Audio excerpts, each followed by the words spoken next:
नमस्कार। एक नई सीरीज आ चुकी है। कुतुबुद्दीन ऐबक के बारे में हमने पढ़ा था, कैसे सल्तनत की स्थापना की, उसके बाद में आने वाली समस्याओं का समाधान किया और सल्तनत को सुदृढ़ किया। अपने साम्राज्य की सीमाओं को सुदृढ़ किया। कल हमने लास्ट बात करी थी, कैसे अचानक जो है वो पोलो खेलते हुए उसकी मृत्यु हो जाती है। मृत्यु के बाद जो है वो तुर्क अमीरों को, मलिकों को आवश्यकता होती है एक नए सम्राट की। तो वो आनंद फानन में आराम शाह को सल्तनत का शासक घोषित कर देते हैं। आराम शाह को सल्तनत का शासक बना देते हैं। आराम शाह आराम पसंदी व्यक्ति था, जैसा नाम वैसा उसका व्यक्तित्व था। आरामदायक स्थिति में रहता था, इतना योग्य नहीं था। अब बात आती है कि आराम शाह कौन है। कुछ लोग इतिहासकार कहते हैं कि आराम शाह जो है कुतुबुद्दीन ऐबक का पुत्र है। कुछ कहते हैं कि नहीं, उसका भाई है। लेकिन सही मायने में कुतुबुद्दीन ऐबक का कोई पुत्र नहीं था। तीन पुत्रियां थी, जिसमें से दो की शादी जो है यल्दो से हो चुकी थी और एक की शादी इल्तुतमिश से हुई थी, जो कि आराम शाह के बाद शासक बनता है। ये कहानी अभी तक की कि इल्तुतमिश जो है वो शासक बनता है। उससे पहले आराम शाह कुछ समय तक सल्तनत का शासन संभालता है। आराम शाह को सल्तनत का शासक लाहौर के कुछ अमीर और मलिक बनाते हैं। चलिए आगे शुरू करते हैं। इल्तुतमिश जो है किस तरह शासक बनता है, उसकी क्या क्या गतिविधियां हैं। इल्तुतमिश की कहानी भी कुछ रोचक है भाइयों। इल्तुतमिश एक दास के रूप में आया। इल्तुतमिश का पिता एक तुर्क था और एक जनजाति का सरदार था। तुर्क जनजाति का सरदार, इल्बरी वंश का था ये भी। इल्तुतमिश को सबसे ज्यादा चाहता था उसका पिता, तो भाइयों ने उसको बेच दिया। भाइयों ने ईर्ष्या के चलते उसको बुखारा ले जाकर बेच दिया। बुखारा से वह गजनी गया और गजनी से जो बगदाद एक दास के रूप में बेच दिया गया। जब मोहम्मद गौरी को इल्तुतमिश के बारे में पता चला और उसकी कुशाग्र बुद्धि के बारे में पता चला, तो मोहम्मद गौरी ने उसे खरीदना चाहा, लेकिन व्यापारियों से मतभेद हो गया पैसे को, लेन देन को लेकर के। और मोहम्मद गौरी ने गजनी में उसका खरीद फरोख्त बंद कर दी। इल्तुतमिश की खरीद फरोख्त गजनी में बंद कर दी। उसके बाद क्या होता है, इल्तुतमिश को कुतुबुद्दीन ऐबक द्वारा खरीद लिया जाता है। कुतुबुद्दीन ऐबक ने मंशा जाहिर की थी कि इल्तुतमिश को खरीदा जाए। मोहम्मद गौरी ने उसको दिल्ली आने के लिए कहा गया, वह दिल्ली आया और दिल्ली में जो कुतुबुद्दीन ऐबक ने इल्तुतमिश को खरीदा गया। इल्तुतमिश एक दास था, वो खरीदा गया दास था, एक गुलाम था। जिस तरह मोहम्मद गौरी का गुलाम कुतुबुद्दीन ऐबक था, उसी तरह कुतुबुद्दीन ऐबक का गुलाम इल्तुतमिश था। ऐबक ने अपनी पुत्री की शादी इल्तुतमिश से कर दी थी। ये कहानी है इल्तुतमिश की, जन्म से लेकर अभी तक। इल्तुतमिश के राजारोहण की बात आती है तो इतिहासकारों में मतभेद है कि उसने जो राजारोहण किस तरह से लिया था। कुछ इतिहासकार मानते हैं कि इल्तुतमिश ने गद्दी छीन ली थी कुतुबुद्दीन ऐबक से। हालांकि कुतुबुद्दीन ऐबक का इतना विश्वास पात्र बन चुका था इल्तुतमिश कि कुतुबुद्दीन ऐबक ने अपनी पुत्री की शादी भी इल्तुतमिश से कर दी थी। उसके बाद जब राजारोहण की बात आती है तो इल्तुतमिश सबसे योग्य और विश्वास पात्र था, इसलिए कुतुबुद्दीन ऐबक की मृत्यु के बाद जो वो शासन संभालता है। हालांकि कुतुबुद्दीन ऐबक ने इल्तुतमिश को बंदायूं से लेकर बहुत बड़े बड़े सूबेदारों की कमान सौंपी थी। उसे इक्तेदार बनाया गया। बहुत सारे बड़े बड़े उसे पद दिए गए, तो विश्वास पात्र था, इसीलिए आगे चलकर वह खुद जो वो एक सुल्तान बना। जब वो सुल्तान बनता है तो उसके सामने भी लगभग उसी प्रकार की कठिनाइयां आती है जो कुतुबुद्दीन ऐबक के सामने आई थी। पर वह कुशागर बुद्धि वाला था, तकनीकी रूप से मजबूत था और उसने लगभग 25 वर्ष तक जो अपने बलबूते पर शासन किया। हालांकि कठिनाई की बात करें तो उसे भी वही सेम कठिनाई आई थी जो कुतुबुद्दीन ऐबक को आई थी। राजपूतों को संभालना, बिखरे हुए साम्राज्य को संभालना, कुबाचा से फिर से संघर्ष का जो डर। तो ये जो समस्या है, जो कठिनाई थी, कुतुबुद्दीन ऐबक के सामने भी उभरी। उन कठिनाई का सामना जो उसने अच्छे से किया और आगे बढ़ा। पहली बात करें हम विभाजित साम्राज्य, उस विभाजित साम्राज्य को भी उसे संभालना था। दिल्ली का साम्राज्य विभाजित था।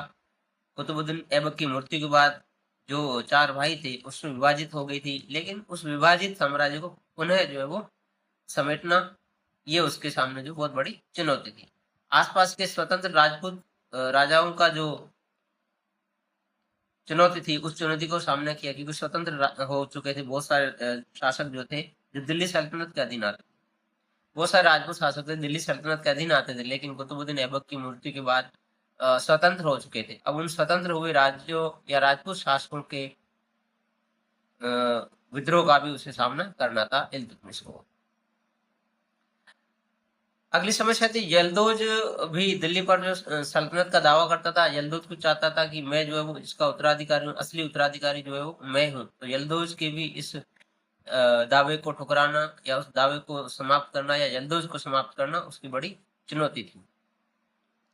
ऐबक की मृत्यु के बाद इल्तुतमिश के सामने संकट था और इल्तुतमिश की शक्ति इतनी नहीं थी कि वह यलदौज से संघर्ष कर सकता था। तो इस समस्या का समाधान भी उसने कर लिया। कुतुबी अमीर जो थे उन्होंने भी विद्रोह कर दिया था, उनके विद्रोह को भी संभालना इल्तुतमिश का कर्तव्य था। अनेक कुतुबी अमीर कुतुबुद्दीन ऐबक के विश्वास पात्र जो अमीर थे इल्तुतमिश के विरोधी हो चुके थे। लाहौर के कुतुबी अमीर उससे विशेष रूप से रुष्ट थे।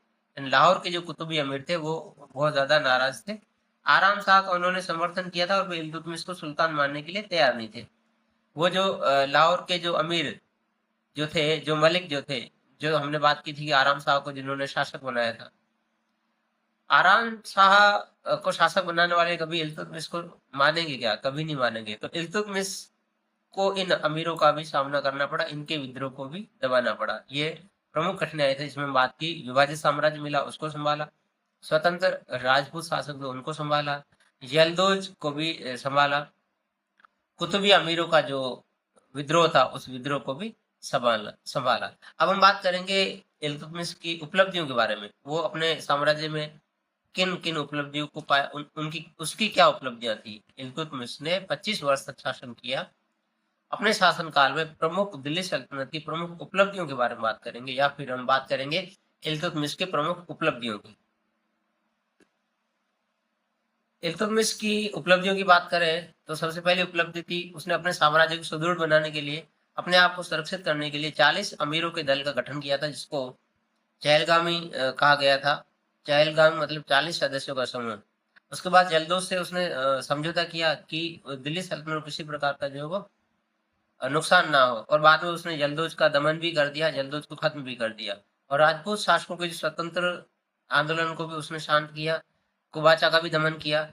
मंगोल जो थे पश्चिमी ओर से आक्रमण करते आ रहे थे। मंगोल बहुत शक्तिशाली थे। मंगोल शासक चंगेज खान बहुत ज्यादा शक्तिशाली था। वो मांगबरनी को दौड़ाता हुआ है, मांगबरनी के पीछे भागता हुआ। मांगबरनी जब भारत में शरण चाहता है तो इल्तुतमिश जो है दूरदर्शितापूर्ण व्यवहार से, वो अपनी दूरदर्शितापूर्ण नीति से मांगबरनी को किसी भी प्रकार की जो है शरण नहीं देता है और मांगबरनी को भारत से बाहर जाने के लिए मजबूर कर देता है। तो यह बहुत बड़ी उपलब्धि थी कि दिल्ली सल्तनत को चंगेज खान से बचाने की। तो इल्तुतमिश ने चंगेज खान से बचाने के लिए दूरदर्शितापूर्ण व्यवहार किया और मांगबरनी को किसी प्रकार की कोई सहायता नहीं की। ये प्रमुख उपलब्धियां हैं इल्तुतमिश। इल्तुतमिश की प्रमुख प्रशासनिक व्यवस्थाओं की बात कर लेते हैं। इल्तुतमिश ने अपने तो दिल्ली जो है वो दिल्ली सल्तनत जो है भारत में धीरे धीरे बढ़ता जा रहा था। दिल्ली का क्षेत्र, सल्तनत का क्षेत्र बहुत ज्यादा बढ़ता जा रहा था। इसके लिए उसने जो सबसे पहली व्यवस्था लागू की, इक्ता व्यवस्था। इक्ता एक जमीनी टुकड़े का नाम होता है, एक जमीनी टुकड़ा होता है। इल्तुतमिश ने जैसे जैसे दिल्ली साम्राज्य बढ़ रहा था, दिल्ली सल्तनत बढ़ रहा था, और इतना बड़ा साम्राज्य इल्तुतमिश कैसे संभालता, तो उसने इक्ता व्यवस्था लागू की। जो जो जमीनी जो वो जीतता, जो प्रदेश वो जीतता गया तो अपने अधीन प्रमुख अधिकारियों को पेमेंट के रूप में देता गया। यानी कि अधिकारियों को उसने नकद पेमेंट या फिर किसी प्रकार का पेमेंट देने के बजाय उन्होंने जो जमीन लेना स्वीकार किया। इल्तुतमिश ने जमीन दी, जमीन का टुकड़ा दिया, और जमीन के टुकड़े पर उन्होंने जो भी उसकी उपज होती थी वो अधिकारी लिया करते थे। इक्ता व्यवस्था यानी कि जमीनी टुकड़े को अधिकारियों को पेमेंट के रूप में देना। दूसरा उसमें सैनिक व्यवस्था, दूसरी जो प्रशासनिक व्यवस्था थी वो थी सैनिक व्यवस्था। सेना का संगठन किया। एक केंद्रीय स्थायी सेना दीवाने आरिज के अधीन स्थापित की, जिसमें पैदल और घुड़सवार सैनिक वो करते थे। न्याय व्यवस्था पर भी सुल्तान ने बहुत काम किया था। न्यायिक व्यवस्थाओं के लिए उसने बहुत बड़े अधिकारियों की नियुक्ति कर रखी थी। हर सूबे के अंदर न्यायिक विभाग होता था, न्यायिक अधिकारी होता था। उसने खुद अपने राज दरबार में 2 बड़े संगमरमर के शेर बना रखे थे और उनके गले में घंटियां बांध रखी थी। जो भी दोषी व्यक्ति होता था उसके खिलाफ किसी को कोई कार्रवाई करनी होती थी, जो पीड़ित व्यक्ति आता था और उन घंटियों को बजाता था और सुल्तान जो उनका न्याय करता था। न्यायिक व्यवस्था में सुल्तान ने बहुत अच्छे से जो व्यवस्था कर रखी। आर्थिक व्यवस्था सुधारने के लिए उन्होंने टंकन व्यवस्था या सिक्कों की व्यवस्था या मुद्रा व्यवस्था का भी बहुत अच्छे से पालन किया। उसने टकसाल का नाम जो सिक्कों पर खुदवाया और साथ ही साथ खलीफा का नाम भी खुदवाया। चांदी और तांबे के सिक्के जो प्रचलित किए, तांबे के सिक्के जीतल के नाम से प्रसिद्ध थे और चांदी के टंके के नाम से। तो न्यायिक व्यवस्था के साथ साथ जो मुद्रा या आर्थिक व्यवस्था सुधारने में बहुत बड़ा योगदान इल्तुतमिश का है। ये प्रमुख उसकी प्रशासनिक व्यवस्था, सांस्कृतिक रूप से भी स्थापत्य कला, साहित्य, धार्मिक नीति, स्थापत्य, साहित्य, धार्मिक आदि बहुत क्षेत्रों में उसका योगदान बहुत अच्छा है इल्तुतमिश का। वह एक राज्य निर्माता, महान विजेता, योग्य प्रशासक, कला और साहित्य प्रेमी, धार्मिक विचार वाला, कूटनीतिक और दूरदर्शी था। तो ये प्रमुख बातें जो थी इल्तुतमिश के बारे में। पूरा लेक्चर आप अगर पूरा समझ में नहीं आता है तो स्पीड में करके आप 2 गुना की स्पीड में या जो भी आपको ठीक लगता है सुनिए इसको और अच्छे से इसको आगे फैलाइए। सब्सक्राइब भी करें, चैनल को लाइक भी करें, क्योंकि ये सीरीज चालू की है तब ख़त्म नहीं करेंगे, रोज़ एक वीडियो आएगा। आज हमने इल्तुतमिश के बारे में पढ़ा है, कल हम रजिया सुल्तान और आगे सल्तनत कालीन या गुलाम वंश के आने वाले शासकों के बारे में पढ़ेंगे और ये मध्यकाल का भारत का सीरीज जो आगे से आगे चलता रहेगा। ठीक है, तो अगर वीडियो आपने पूरा देखा है तो शेयर, सब्सक्राइब, लाइक भी करें। बहुत बहुत धन्यवाद।